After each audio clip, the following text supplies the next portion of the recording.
Berjalan bersama tanpa mengenal, kata mereka seorang kepada yang lain. Bukankah hati kita berkobar-kobar ketika Ia berbicara dengan kita di tengah jalan dan ketika Ia menerangkan kitab suci kepada kita? Lukas 24 ayat 32. Sahabat Iktus, setelah bangkit dari kematiannya, Tuhan Yesus masih tinggal di dunia selama 40 hari.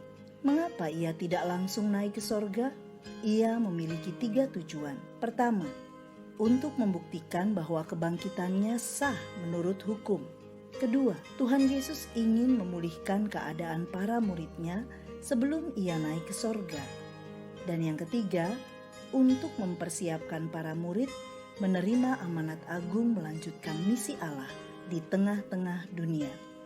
Yesus menampakkan diri beberapa kali kepada murid-muridnya, dan salah satunya kepada 2 orang murid yang sedang berjalan menuju ke sebuah kampung di Emmaus. Salah satu di antara mereka bernama Kleopas.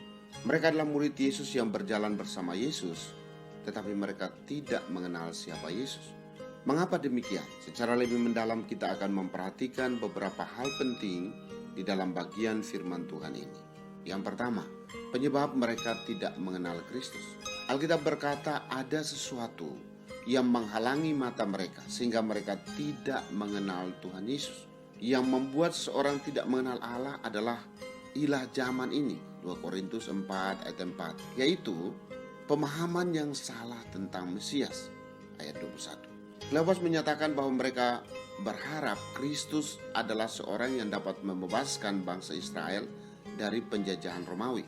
Pemahaman ini sangatlah keliru, karena Tuhan Yesus datang dengan tujuan untuk membebaskan manusia dari belenggu dosa, ayat 25. Ketidakpercayaan terhadap firman Allah.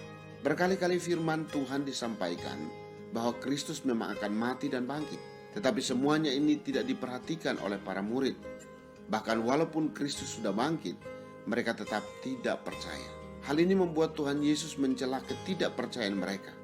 Yesus berkata, "Hai kamu orang bodoh, betapa lambannya hatimu." Yang kedua, bagaimana agar dapat mengenal Kristus? Ada 2 hal yang terjadi agar seorang dapat mengenal Kristus. Yang pertama, dari sisi Kristus. Tuhan Yesus membuka pikiran mereka sehingga mereka mengerti kitab suci, ayat 45. Tuhan Yesus mengingatkan Kleopas dengan satu tindakan yang biasa dilakukan Tuhan Yesus, yaitu memecahkan roti dan mengucapkan berkat, ayat 30. Dari sisi manusia, Kleopas mengundang bahkan mendesak Tuhan Yesus untuk tinggal dengan mereka. Hal ini menggambarkan kerinduan Kleopas untuk mengerti firman Allah. Titik awal seorang dapat mengenal Allah adalah dengan datang kepada Kristus dan mengalami kelahiran baru. Allah memberi dirinya untuk dikenal. Manusia harus meresponi kasih Allah dengan datang dan membuka hati bagi Tuhan Yesus. Yang ketiga, akibat mengenal Kristus. Ada 2 akibat. Yang pertama, hati mereka berkobar-kobar. Ayat 31. Mereka begitu bersuka cita ketika mereka mendengarkan firman Tuhan. Yang kedua, mereka begitu bersemangat untuk menyampaikan berita sukacita yang baru saja mereka alami.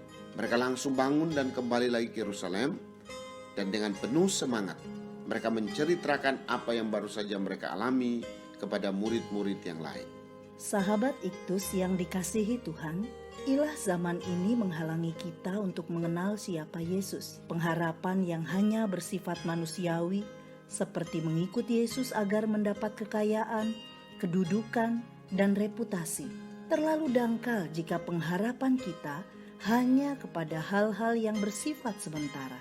Karena sesungguhnya Tuhan sudah menyiapkan bagi kita berkat kekal yang nilainya jauh lebih tinggi daripada harapan duniawi.